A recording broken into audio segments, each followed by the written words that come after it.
Details of your incompetence do not interest me. Why are you rehearsing lines from The Devil Wears Prada? Oh, I'm bringing Miranda energy to the show today to help our listeners self-advocate. Welcome to the Career Corrective, your career lifeline that gives you laugh lines with Jenny and Allie.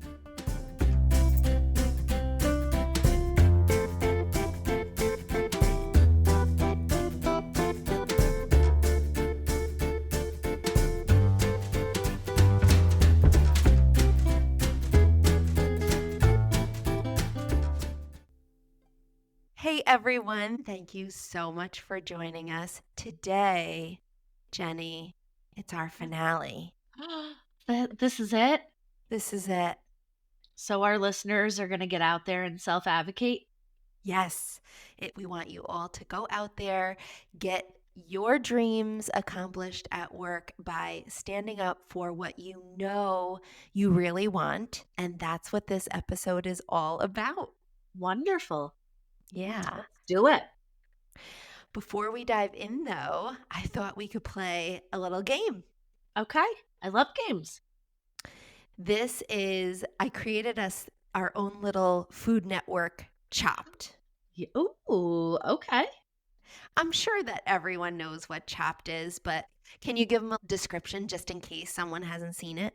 Yeah. Basically, they give you ingredients and then you've got to create a meal or dish based on those crazy ingredients, right? Yes. Yeah. I just sent over to you a list of ingredients. I haven't looked at these yet. All right. Let's pretend we're having a get together where we serve apps, maybe. Yeah. Love. Okay. I'll let you put me in the hot seat first, since this was my probably terrible idea. It's not. I love this. Okay. Let me just pull this up. All right. Okay. We got tomatoes. Tomatoes. Okay. We're doing apps. I'm going to say it's a summer season if I'm doing tomatoes. Right. I'm going to keep it really simple. I'm going to do caprese skewers. Ooh, that's even better. You know what? Let's get crazy. I'm going to use all the different colors, purple, yellow. I was just going to say, can we make it colorful? Let's get those tomatoes going. I'm going to slice them in half, put some salt and pepper on those. Then I'm going to get fresh mozzarella and basil. And then I'm going to alternate them on skewers. And for the big finish, I'm going to drizzle some balsamic glaze over the top. Please. I was hoping. What's my drink with this? Let me think. Not in my Chopped basket. I'm going outside. I'm going into the Chopped kitchen. You really are. You really are. My mocktail is going to be seltzer or Pellegrino, some sort of fizzy water. Yes. Okay. Fresh lime. Ooh. And a touch of cran raspberry. That's my mocktail. Oh, that's fun. And then for my cocktail, I'm going to keep it simple. I'm just going to do a Prosecco. I was so hoping you'd say Prosecco. If you want to put just a little blip of Chambord in there, you can, but you don't need it. You know, French martini is one of my favorite drinks, right? Yes. So good. Anything with raspberry. Delicious. So delicious. Okay. Your first one is giving you a meatball right down the center. A meatball right down the center of the plate. Okay. But it's not a meatball. Okay. You ready? Yes. Cheese. Oh my goodness. So much you can do with cheese. I'm going to do a cheesy stuffed mushroom. Oh. Going to take some mushrooms, remove the top. Going to fill it with cream cheese, Parmesan, a little Parmesan, and some herbs. Bake them and then hit it with the broiler just for a couple minutes. I love that. Yeah, that's what I'm doing. I went to a party one time and the person took boars and cheese and put them in mushrooms and baked them. Simple. Yeah, I love it.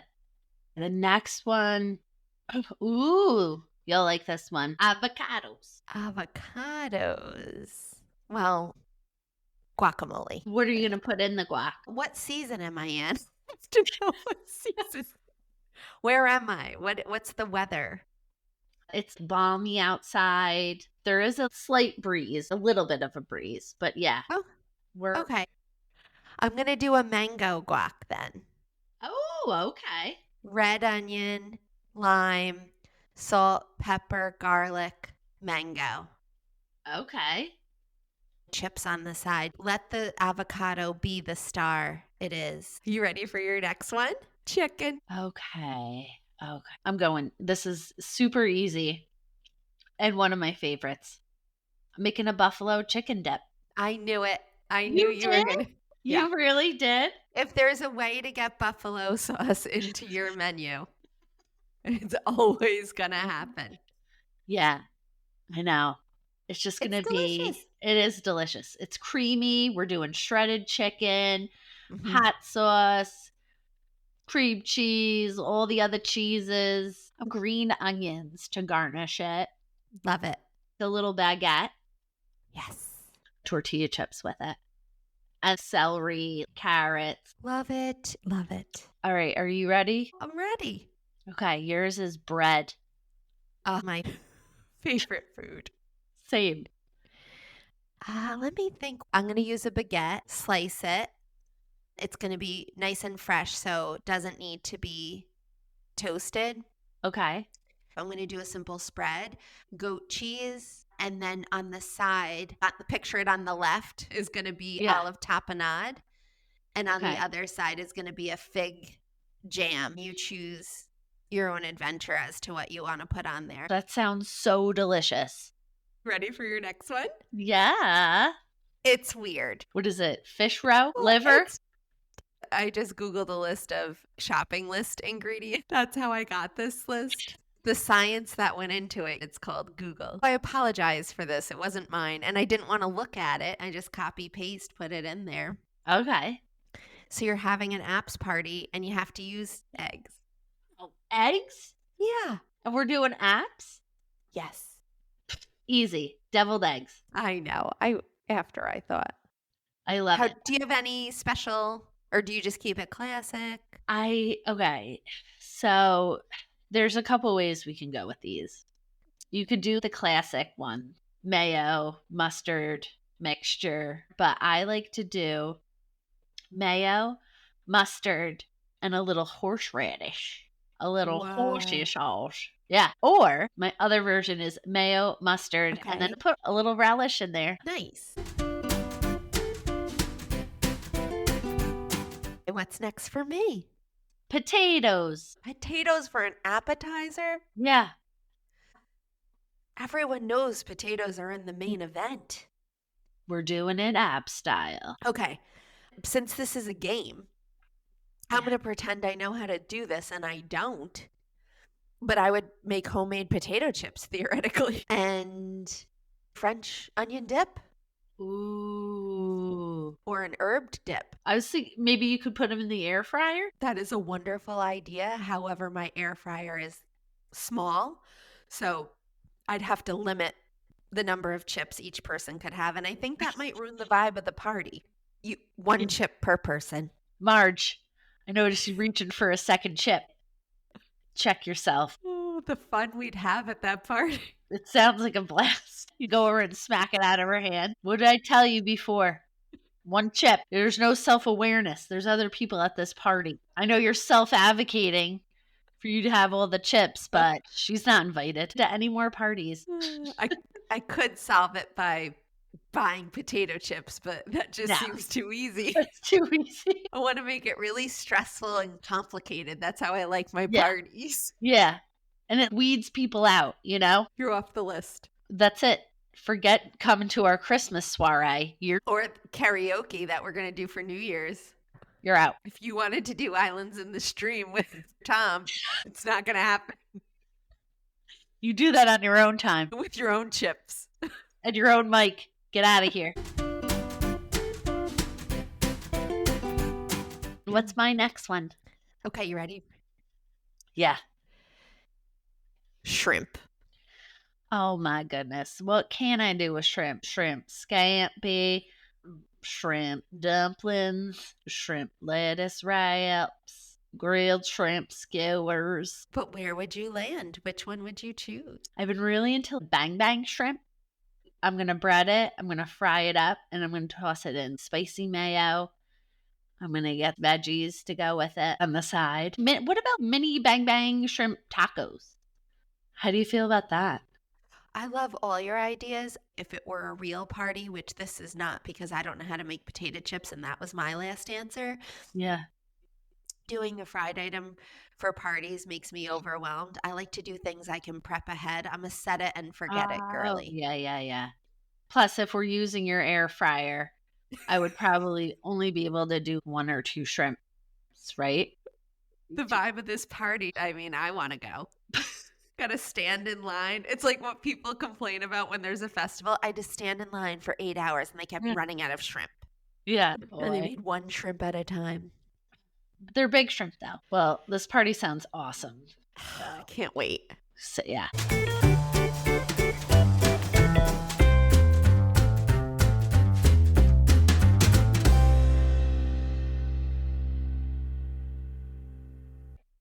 Shall we dive in? Yes. All right. Going back to our fave from the last episode, Don. You know Don, right? Don Clifton. Yes. I love Don. We must be his biggest fans.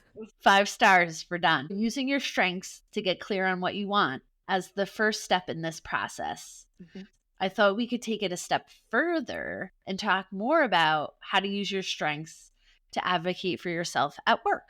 Yeah, let's do it. So the first one is know and communicate your strengths. Focus on your strengths instead of trying to fix your weakness. Try to clearly articulate what you're good at during team discussions or performance reviews. An example of that would be, one of my key strengths is strategic thinking. I'd love to take the lead on planning the next project to create a clear roadmap. You could also volunteer for tasks aligned with your strengths. Right. Yeah. One thing that could get you started is to give one, get one. What I mean by that is if you give a compliment to somebody else during your performance review or during the meeting, which I'm laughing because it seems a little bit strange, but it can make it feel more balanced. You might say, I've been learning a lot from you and other leaders here, even if you don't mean it. Not really. A lot of times when you're advocating for yourself, the fear is you're bringing attention onto yourself. So in this way, you're dividing the attention. You might say, I've been looking at great examples like this person and this person, and I've been working on honing my own abilities, streamlining processes, and then give an example. For example, last quarter, I reorganized our task tracker, which helped us reduce turnaround times by 15%. I'd love to expand this by leading a process improvement initiative. You give a compliment in some way that helps you gain your confidence, but come prepared with something that you've done in that space. Then you advocate for yourself, and then the ask is at the end. Okay. All right. Yeah, just be prepared that you have to do it. Wait, what do you mean? You have to follow through. Oh, great point, Jenny. And in last episode, we talked about how all of this is your actions aligning with what you're advocating for. So Yes. that is true for all of these. Yes. What's another one that you found Okay. in the Rockstar Don's book? Set boundaries around your strengths. Your strengths thrive when focused. Overcommitting can dilute their impact. What you could do is politely say no to tasks that don't align with your strengths or role. You could say, I can contribute more effectively by focusing on areas where I'm able to add the most value, like team collaboration. That's a great idea. This is hard to do, a way that you can get yourself started is to think of it as I'm saying no with a purpose. And the reason that step 1 and step 2 of this were so important, which we talked about in our prior episodes, is because that clarity of knowing what you're about, your brand, if you will, if you decide you're the analytics person or you're the streamlining processes person, it gives you your anchor and you base everything you do around that. And that's your laser focus for helping you know what you want to advocate for and what you don't. And that's why we went over that in such detail. So the purpose that you're saying no for is to make sacred that goal that you're going for, which is I'm establishing myself as insert whatever your focus is. And it's staying true to yourself so that you preserve that. Wonderful. Yes. Yeah. Don talks about using your strengths to negotiate resources or support. You perform better when you're working with your strengths. An example would be my analytic strength helps me uncover trends in data. To enhance this, I'd like to explore training on advanced analytic tools. Frame it in a way that your needs can benefit the team. Having dedicated time to focus on the strategy, I can create plans that save the team time and execution. Right. Save the team time and execution would be the key piece. All of these examples that we're giving, of course, whatever your focus is, you just insert that as the example. This is just the idea of how to communicate it. And another way to request resources to amplify your strengths. And again, this is why the clarity that we talked about in prior episodes is crucial to this, because like Jenny said before, you're going to have to do these things, make sure that they're things that you actually do once. Now you're asking for resources. You definitely want to make good on asking it.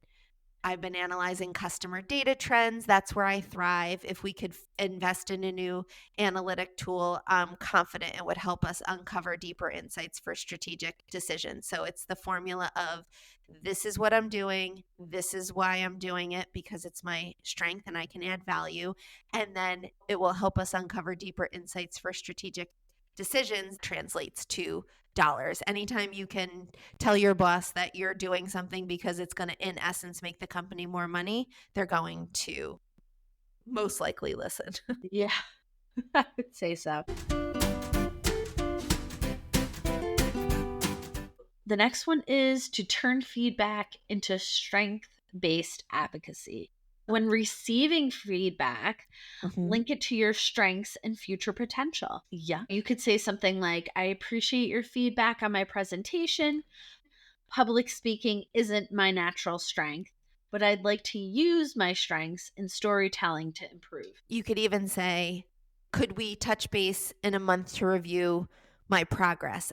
All of these things are advocating for yourself, but they're also feeding into what your manager wants to hear. And essentially, that's why we're going through them with you, because we've thought of, for this episode, just giving you a little bit of insight in case it's useful for you and how you want to approach things too, is we always want to think about who is our audience. And when you're advocating for your strengths, if you make it about you, you're not going to get leadership to listen. If you make it about them, I'm going to make you look better by developing my presentation skills. Also, they could hear from what you're saying, you can pawn off some of your work on me because I can do, really nice presentations, and showing that you're going to step up and evolve. That's all things that they want to know from you. That's really keeping your audience in mind, and that will benefit your advocacy and get you a lot farther than just making it about you and your growth. Right. Leadership really likes it when you make it about them. They're all in the same position.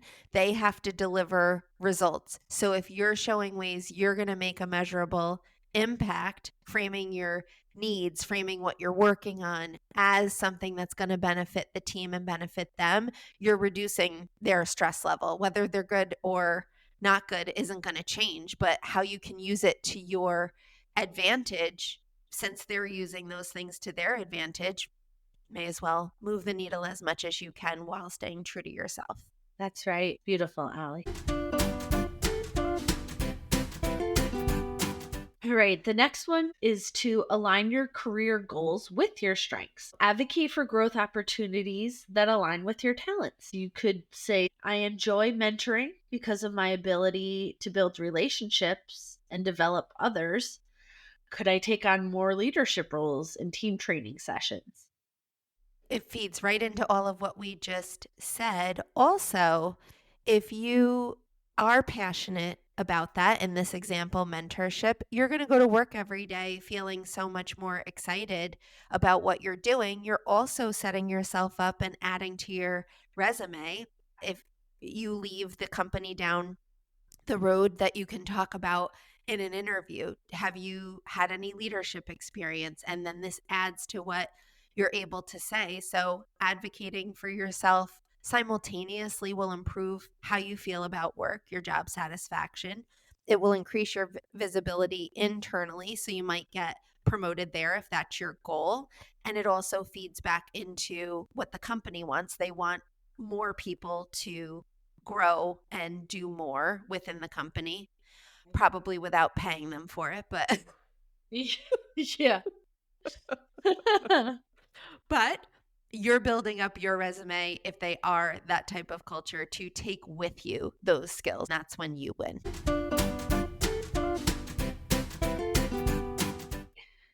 Next, we're going to turn weaknesses into collaboration opportunities. Acknowledge your weakness, but collaborate to cover gaps.